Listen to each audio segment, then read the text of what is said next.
So today we're going to start to learn some real hardcore of data science using pandas, which is called data wrangling with pandas. All right. Yesterday we learned basic concepts of file system and paths, and we also tried introduction to the powerful library called pandas and how to load data. And you've probably seen the difference between data loading with pandas and the NumPy files. And also we introduced the concept of a data frame. So what is a data frame? So it's usually a two-dimensional array with data structures looks like Excel table, but it can handle more than one data type, which is much more convenient than the NumPy array alone. So in this lecture, you will learn data wrangling with pandas and basic concepts of filtering, cleaning the data set, and dealing with multiple data files. And we're going to use the glob module and also have some kind of, a bit more technical stuff on how you format your streams, right? So if you still remember that what we did in before, to look at the data frame that we look at. And we use the head and tail functions, to look the data frame, for example. So this is a file, a simple code that you import pandas, import NumPy, and import matplotlib. And this is my file, new data file, Excel file, so called u2.excelSX. So that's the Typhoon U2 and happened several years ago.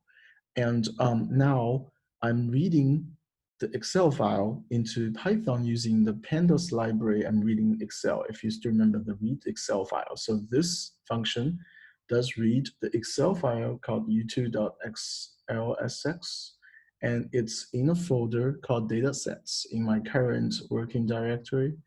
And I'm saving the data frame to a name called u2. So u2.head, and what you get is a data frame like this, right? So you get the row indices and column indices, and they're all string names with year, month, day, hour, latitude, blah, blah, everything, including wind speed, class. So if you look at this, the first thing I saw is that you see that in the wind speed in the early time of the typhoon, and you can see that the wind speed is 0. So the bunch of 0 wind speed. Something's not quite right because wind speed cannot be exactly 0. So maybe something's not right with the measurements. All right, so if you look at the tail function, so it's a u2.tail, and this will be looking at the last 5 rows of data. And you can see that's from 49 to 53. And it's the same form, but you can see there are a bunch of nans. So if you still remember, nan means not a number in the data. So you have both zeros and nans in the data set, and they appear in different columns, and which is going to be annoying, right? So these are problems to remember how we're going to deal. We're going to learn how to deal with these in one data set later in this lecture, right? So there are more tricks before we talk about data wrangling and dealing with these bad data points. And there are more tricks on the head and tail functions I found handy that you can think about using in the future. Is that, for example, like if I want to show the head function, if I have lots of columns, but I only want to see one column, first 5 data points of one column, and you can do this u2, and you do the row selection, pressure, and dot head, and then give you the pressure, right? Or you can select multiple columns by putting the names as a list. So if I want to only see the pressure, wind speed, and class of the typhoon, I just do u2, I put in a list as pressure, wind, class, dot head. Now I get 5 rows of data with all the 3 columns as specified in the input. So these are very handy functions that you can do. So you can show the first or the last 5 rows of select columns using the head and tail function as well. So that's very handy to look at how your data frame look like. So now recall the plot in the previous lecture. If you did that properly, there was a in-class practice problem, ask you to plot the relationship between the pressure and the wind speed during the typhoon U2. And this is the code that I used. And you can see that I'm plotting the wind speed, which is the column named wind parenthesis KT, not, and as a function of pressure. So that's a U2, the column pressure HPA. And because it's a scatter plot, so I'm scattering, making the size scale as the class of the typhoon. So times 20, that makes the circles bigger, right? If you don't do that, they're gonna be the little, tiny dots. So now label the plot and show everything, and this is the plot I get, right? So you can see that the horizontal axis is pressure, which is one column of the data frame called U2, and the vertical axis is wind, and that's another column of the data frame U2, and the size are scaled by class, but since it's 4, 5, 6, there's not that much difference between these sizes. So when you look at this plot, and it's very, very obvious that what you see first, of course, you see a more or less a linear relation between the two, but there are other points that you see here. So these points does not follow the approximately linear relation between two data points. Why is that? That's because this is a plot showing the wind speed as a function of pressure. So you can see that these wind speeds are either 0 or 200. So 200 wind speed, knot per hour, that's a huge wind that you probably usually don't see on Earth. So that's a bad data point. And same, too high, too low, they're all bad, right? So that's called an outlier in a data set, which means that it does not follow the general population. Right. So here's another example that you worked on yesterday, showing you what's an outlier. Some of you found the problem, which is really nice.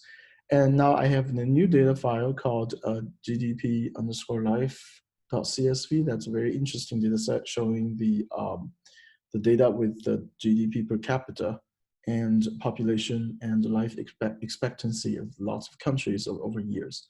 So now we do pd.read CSV, so read the CSV file as a data frame. So I'm going to print out the head and see what the data frame look like.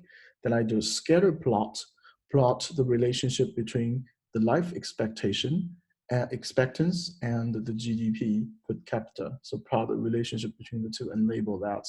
So if you do this, this is what you get. So the print function first give me the head of the data frame, which is the first 5 rows of the data frame.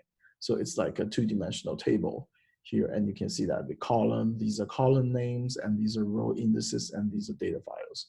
Right. So now if I do the scatter plot, I'm plotting the GDP per capita as a function of age, which is the life expectancy. And you can see that it follows a nice, more or less, like a logarithm curve in this way, or linear, you call it. But there are other bad data points over here. One is up here, the other one's down there. So these are very bad data points. Why is that? Because look at the horizontal axis, that's age, right? So you don't get negative ages, right? Who get that? And there's another data point from 150, maybe 160, like nobody lives that long, right? So that must be something wrong with the data points. So these are also outliers in a data set. All right, so you can find these kind of outliers, like doing a plot like this. And there are easier way to do this if you still remember the histogram we generated. So histograms are distributions of your data sets in different bins of the a range, right? So here, if we do this, now we load the pandas and look at the head of that, and we can see that we have the GDP, life expect, and population and continent, right? So there's something wrong with the life expectation data column here. So we can generate a histogram using this column to see what's the distribution of the data look like. Are they in the good range? So what you do is that it's really straightforward. So it's just like a PLT, but now the hist function is buried in pandas, or it's built in pandas. right? Remember that when you generate a histogram, we do plt.hist.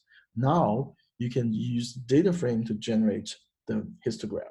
Simply as GDP, and which column I want? I want the life expect, and so this column, and I want use this column to generate histogram, so dot hist means histogram, and how many bins? And bins equals to 50. And then you show it, and this is what I get. And you can clearly see that most of the age, is between 35 to 85. So that's a nice data range. And you can see there are 2 points over here. One is negative, one is 160. So these are data outliers, and you can easily find using a histogram. And lots of cases, this is a pretty extreme case because these data are wrong. And lots of cases, you want to use a part of the data in a reasonable range, and you can also find it with a histogram. And you can clearly see what's good, what's the good part of the good range of the data, what's a bad range of your data.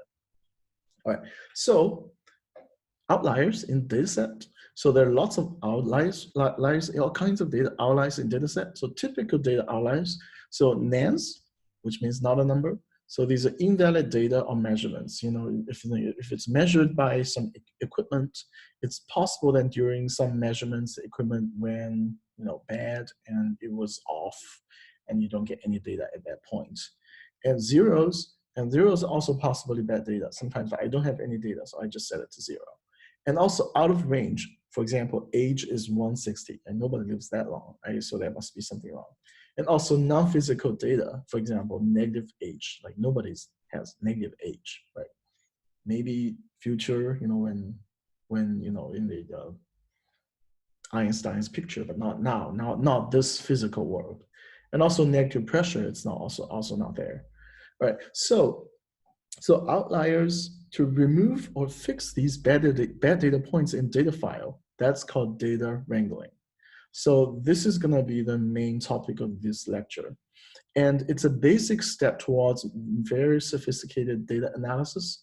And actually, in lots of practical data analysis, preparing the data set or the data wrangling part is more than 50% of the job. So let me tell you this is like, for example, like in the space science research I do, we have lots of satellite data and equipment image data to look at either the sun, look at the earth, or look at other planets. So there's so much data all in different forms and with bad measurements, good measurements, and have to change the assumptions, different calibrations. So to prepare those data for analysis, that's usually more than even like 80% of the work. So once data is prepared, like all the data prepared, and generating a plot, looking at what's the pattern look like or statistics, that's like 1 or 2 lines of code. But getting the data set ready, it's much more work than expected. So don't worry. So we're going to start with very straightforward, functions in pandas, and they're very straightforward to use. But if you want to do better, they could get really tricky, and you have to practice a lot to improve.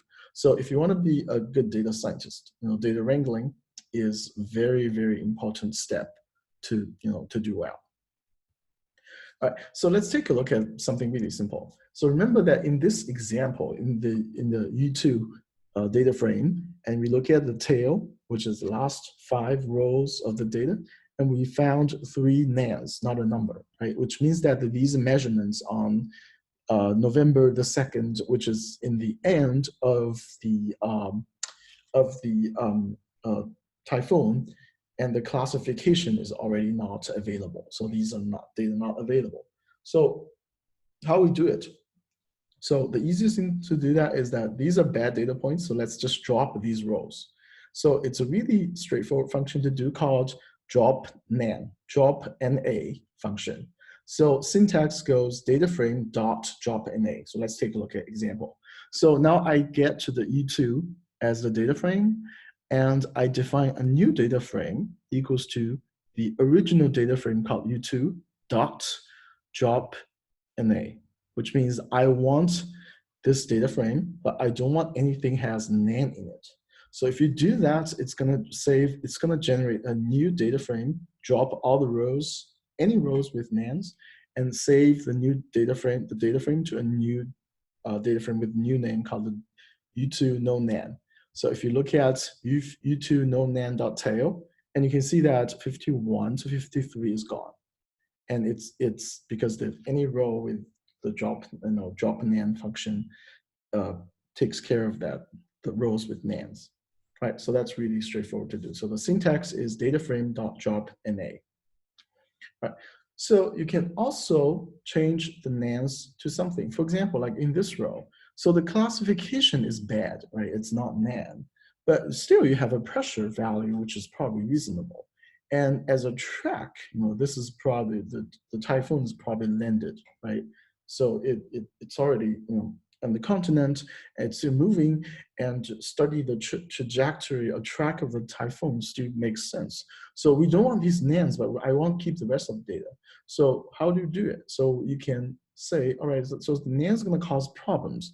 So what I'm going to do is I'm going to fill the nan with a numerical number. So Python will not see an error when seeing nans, right? It's not going to freak out. So what we do is a function called fill na, which means fill nans.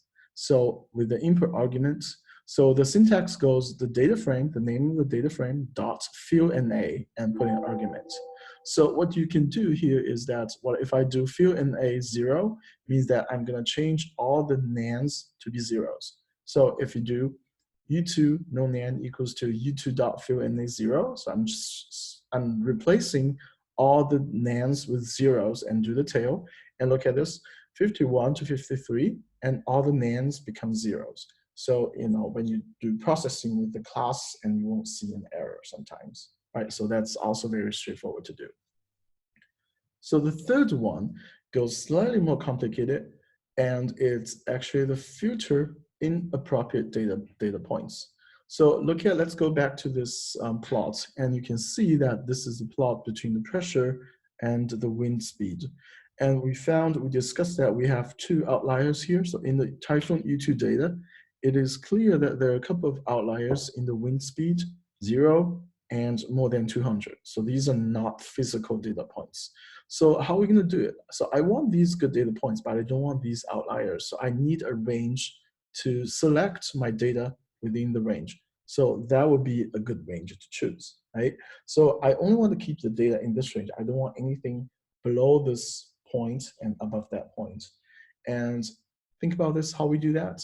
We have operations called relational operators, and you've done filtering with NumPy arrays, and we know how to do it, right?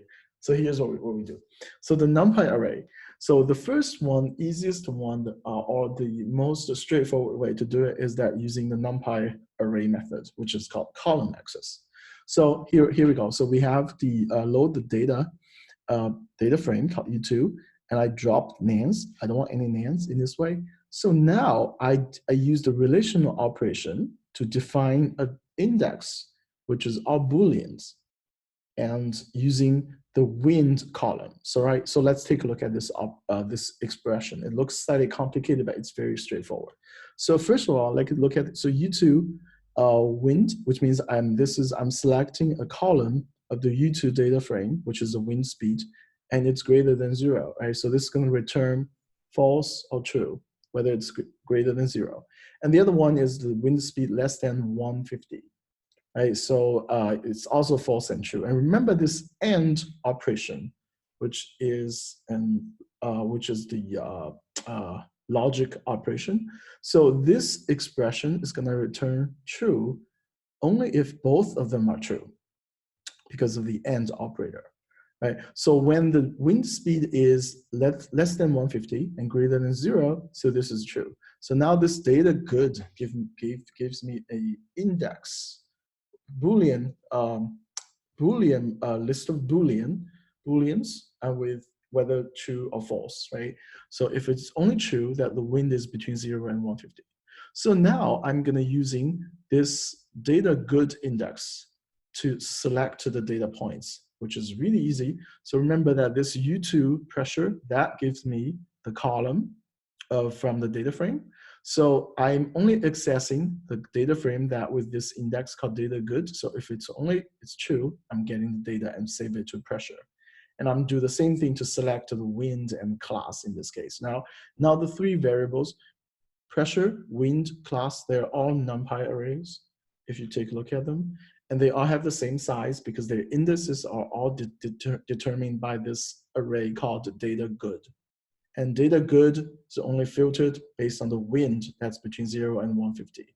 Right. So now I have three arrays, 1D arrays. I'm going to plot them using the scatter. So I'm plot the wind as a function of pressure and scale the size with class times 20 to make it larger, right? And do everything, and you show it. And you can see that now the 0 point's gone, larger than 150 is gone because it's filtered by this line of code, right?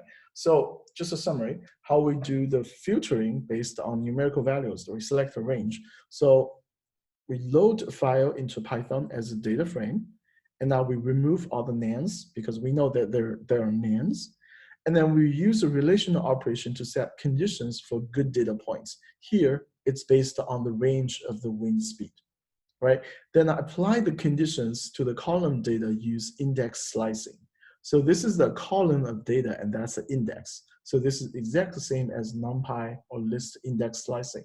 So based on that index slicing, I generated new data sets, and I'm processing, I'm plotting it here. And you can calculate other things later on. So that's very straightforward. So the other way is using the log function through row access. It does the same thing as the NumPy way, but it's just another option that you can do. So the syntax goes like, we load the data file, I drop nan, that's because I know they're nans, so I don't want it. So the syntax goes like u2 good equals to u2.lock. So lock means I'm gonna go through each row, every row. So what conditions do I need to keep a data point? So each row, I'm looking at the data in the column wind, whether it has to be both greater than 0 and less than 150. So this is my filtering condition, which is the same operation as we used in the column axis, but now I'm using the log function. So pandas is gonna go through each row to make sure this condition is met, and then save the data frame to a new one called u2 good, right? So now I'm plotting the column pressure and wind and the scale with class using the scatter function in the new data frame u2 good, and then you can see I get exactly the same plot, right? So this is the row access method, and then you can also use the same. It's exactly the same thing as the column method, and you can use either one based on whatever you feel more comfortable with. All right, so there's another useful data wrangling function that you group data together. I remember that in the second homework, and there was a very complicated plot that you were asked to generate, was trying to generate plots the quality of the air, the PM 2.5 over New York City and border, and based on the value, right? So you cut the data to different groups and plot them with different color and fill the plot with different color as well, which is very straightforward to do in pandas, right? So there's a function called cut to do exactly the same thing, right? So here, what we do here is that load the data, drop a nan, and then select the data which has the wind speed between 0 and 150. So the outliers are gone by this line of code. So to cut the data into different ranges. And what I'm doing here is I'm defining 5 groups of bins based on the wind speed. So I have 6 points, 0, 30, 60, 90, 120, and 150. So you can see that at 6 data points and 5 ranges, right? So each range, I assigned the range a group name called, so calm, light, medium, large, super. So it means that between 0 and 30, it's called calm, and 30 and 60 is called light, and so on and so forth. And also I defined another list called color names because I want color the wind in different range with different color. So it's very convenient, right? So the calm, it's the same size as the group name, but it's a color called blue, green, yellow, red, and magenta, right? So now with these 3 inputs, I can use the cut function. right? So for example, first I do the PD cut dot cut. So I have three inputs. One is the which data column I want to cut. So now I want to cut based on the wind speed, right? Because the wind speed is a bit between 0 and 150. I'm cutting it through 5 groups. Oh no, so how do I cut it? Now I have the bins, 5 bins I defined here. Note that 5 bins, 6 data points. And now how do I label my groups? And I use the group names down here, right? So once I do this, I generate a new group called danger, which is how dangerous the wind is, the typhoon is, or the wind speed is, based on the speed of the wind. And with group names defined as calm, light, medium, large, and super. Right. So remember that how do you expand a new column into a data frame? You just do U2 good and new column called danger. And the danger has all the information based on the information of group names based on these bins cut in the wind speed. So the same thing, I do a color because I want to color different wind speed with different colors. So it's the same syntax down here. Now you can generate a scatter plot with the scatter with the wind speed as a function of pressure, and scaled the bubbles scaled by the class, which is the class the grade of the wind.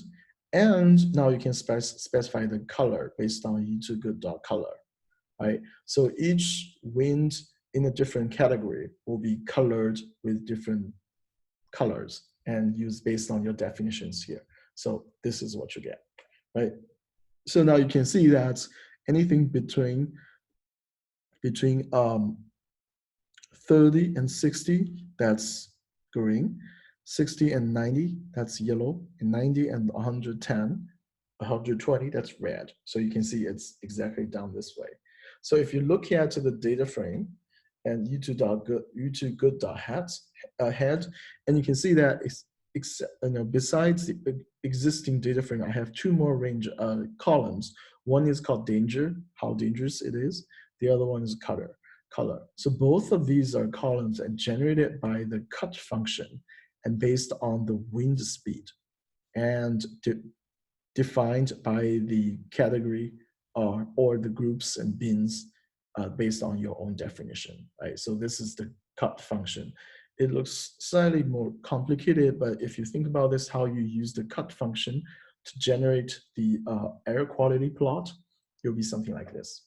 Very straightforward, right?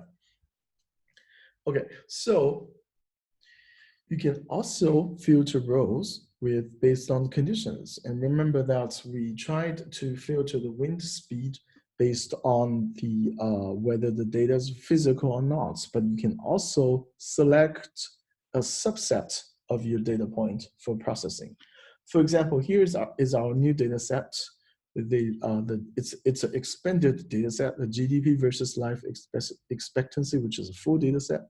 So what happens here is that I'm saving it to a TXT file. And remember that for TXT file, you can use the same function called read CSV to read the TXT file. And then if you look at it, and it's going to have this data frame with all the countries from year to 1952 to 2007, and with populations, continent, life expectancy, and GDP per capita. And you can see the first 5 rows are the first country, Afghanistan, here, right? So it's a very large data set. It's a full data set, and it's very complicated, and I cannot plot everything on the same plot, right? So the data set contains lots of countries, every country, and for every 10 years. So that's lots of data.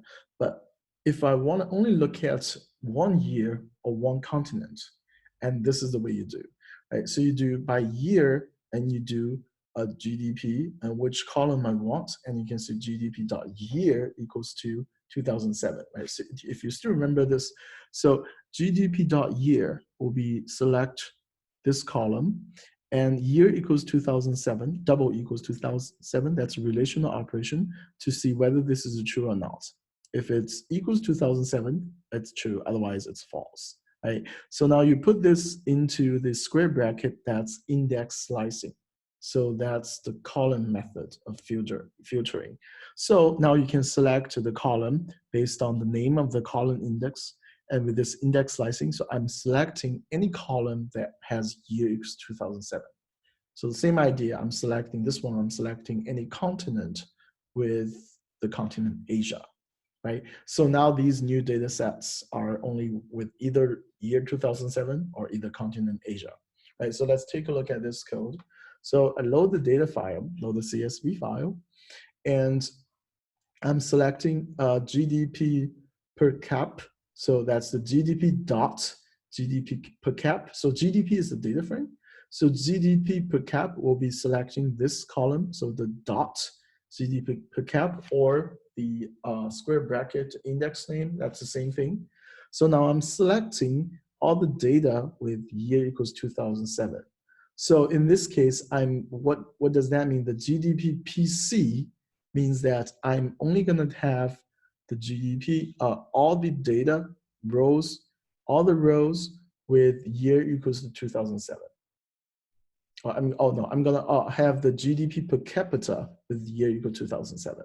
So you do the same thing for life. And it's the same index slicing. I'm using a slightly different way of selecting a column and also do the population as well. So remember that these columns are numerical values. They're NumPy arrays. So what we can do is you can divide by 1 million. So that will be the unit will look nicer. Now I can make a scatter plot the life expectancy as a function of GDP per capita and use the population as my circle. So if you do this, remember that all of these are one-dimensional arrays, and they're selected based on the year in this way. So these are filtered based on the year. And if I do the plot, and this is a plot I get, right? So you can see that, have big circles, and all these circles have the year equals to 2007.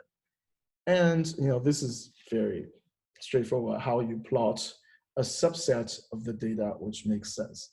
Otherwise, you have all the year data and it's going to be a disaster to plot everything, right? So this is how you select, and make sure you understand these syntax to get the selection data filtering. All right, so now let's think about this. Now let's put on more strict ways. So now we want to filter more than one conditions to the data sets.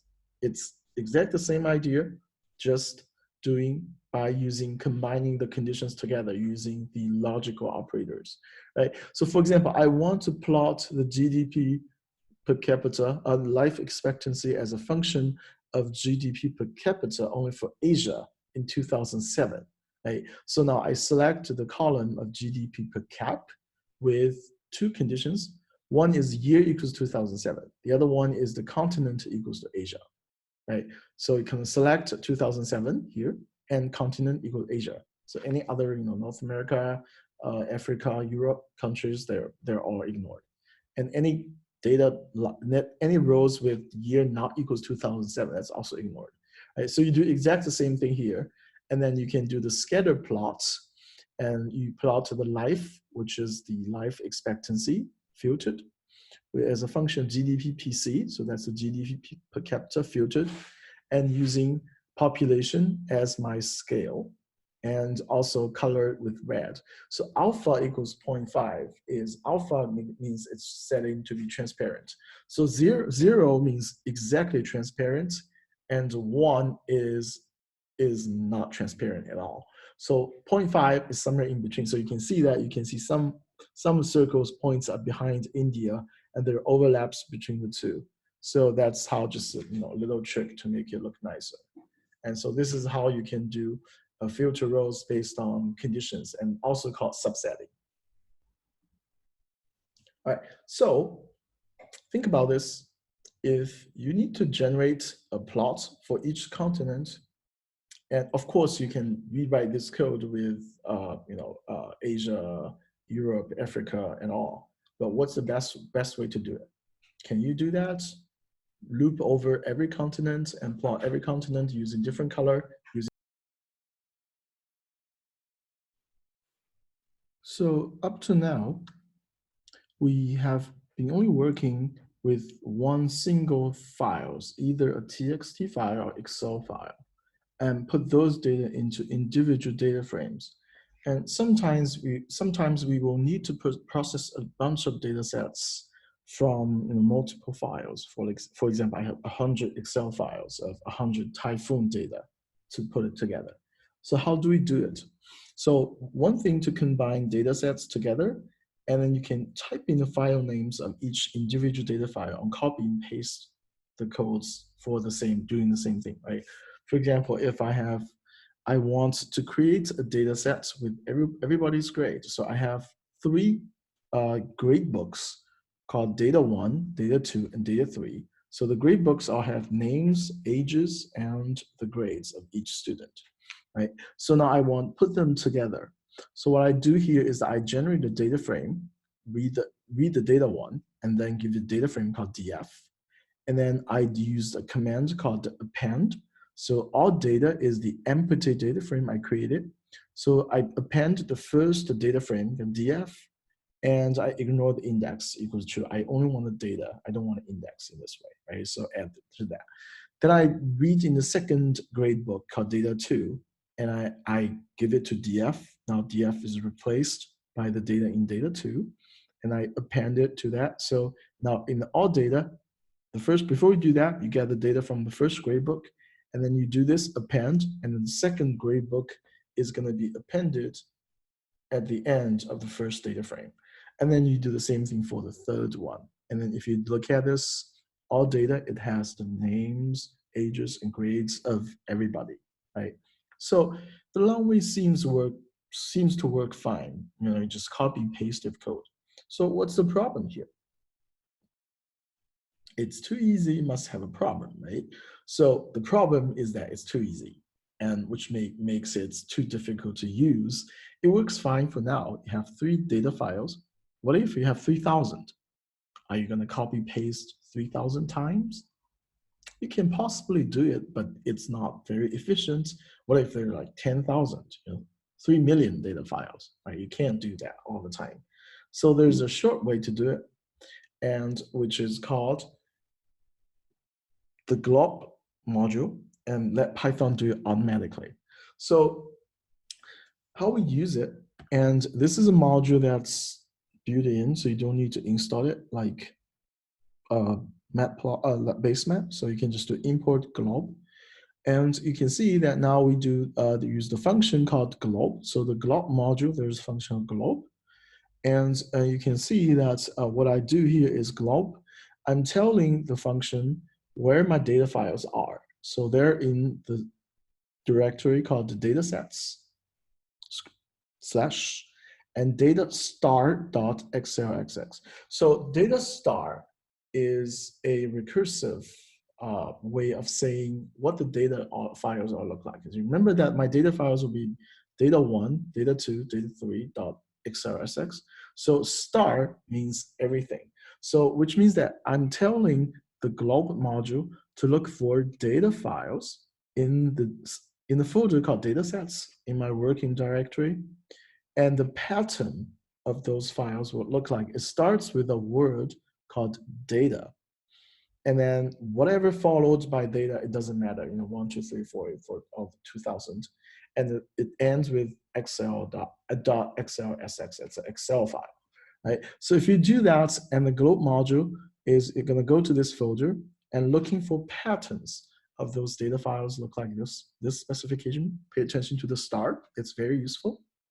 And then what you do here is that it's going to generate a list and save it to a variable called files, right? So now that I print files, and now you can see that in my folder, I got 3 file names with paths in this way. So it would be datasets, data 3, data 2, data 1. So these are the 3 grade books that I worked with in the previous slides, right? Okay, so you have this list. Now we can generate a for loop to loop over these file names using a for loop, which is really easy, right? So now we generate an empty data frame in this way. All data equals to empty data frame. And then if you still remember for loop, and we're gonna iterate over this list, And for F in files, what is files? File is a list with all these names. So F is going to go through all these names, right? So the first one, F is going to go to 3. So I'm going to load this file into a data frame called df, right? I'm printf to see what the file looks like. And then I append the data frame to the empty data frame, use the dot append function. Ignore index, I don't want to add the indexes together, right? So the next one, we're gonna go to the next one in the list, and gonna be data file 2, data 2, and then load the data 2 and append to the existing all data frame. Now, after that, I have 2 files appended, right? So the third one, F, is going to be the third file name, and load data and append. Now I have all the 3 gradebooks loaded into the same data frame called all data. And then print out, and you got the same thing, right? So this is how we use the 2 things. One is use the glob module to generate a list of all the files that's needed with a similar pattern. And this pattern is that they start with data, and they have a numerical value after data, and it doesn't matter. I'm using star to tell Python that anything start with data and with whatever following the star and XLX files, I want those names, and get this for me. Once you get that, and use a for loop to step over all these names and load the data and append it to it. And think about this, if I want to plot multiple hurricane tracks, and I can read all the hurricane data, and I process each file using this and going down. And then by doing that, you have all the hurricane processed in this way. So this is basic example how you process multiple files using a for loop and using the glob module to do it. All right, so the last bit, it's a bit random, but it's a very useful skill to have, is that you can format string. So if you remember that in the homework, and there's one problem asks you to annotate the distance between the cities, for example, Beijing and Sao Paulo, and there'll be like 15,000 kilometers and dots, lots of decimal digits. Right? So if you don't do anything, they look really ugly, because Python will give you like 16 or 8 to 16 digits, after the floating point, because it's very accurate, right? But you don't need that. And you can do better by formatting your string in this way. So especially for floating numbers, right? So the structure of formatting the string goes prime, which is single quote, percentage, which is the format here, percentage, and what's my data? Data is basically the data that I want to format, right? For example, and the FMT here goes something like, usually like 3.2F. So what does that mean? So I want 3 digits, and .2 means after the decimal point, I want 2 digits. And so I have total 3 digits. I want 2 of them decimal. And also I want, F means floating, right? So the first number here, 3, is the number of characters in the output, how many numbers of characters. The second one is number of how many digits I want after the decimal. And the F means the floating point number. Right? For example, I have the pi, so data, I save pi to a variable called data. If you just print pi without formatting, and you got 3.141592653, blah, blah, it's just very long, but it's not needed. So what if I only need 2 digits after the decimal point? And you can do that as 3.2. So now if you do this syntax, single quote, percentage, 3.2, percentage, data, which is pi, and you can see that it's 3.114. 3 digits together and 2 numbers after the decimal point, right? And then the same thing also, if you look at the example solution, you can also find that there's another function that you can use the round function, does the same thing. So round function is that I want to round a floating point number by I'm keeping 2 I'm only keeping 2-digit, two decimal points after the decimal place, right? So again, the same thing as 3.14. So that's also a way that we do formatting the strings. So this is useful when you're trying to put data on your maps or data on your plots, because otherwise you don't want always have these long digits of strings to show in your points. It's just very ugly and not very efficient use of space. All right, so this is all about today. So what we learned today is that we learned how to filter the data and looking for data outliers, bad data, and drop the NaN, filter NaNs, also filter data with relational operations. And also we learned a very slightly more complicated function called cut. And we also learned how to use the glob module to generate processing data with multiple files. So now let's try practice some data wrangling.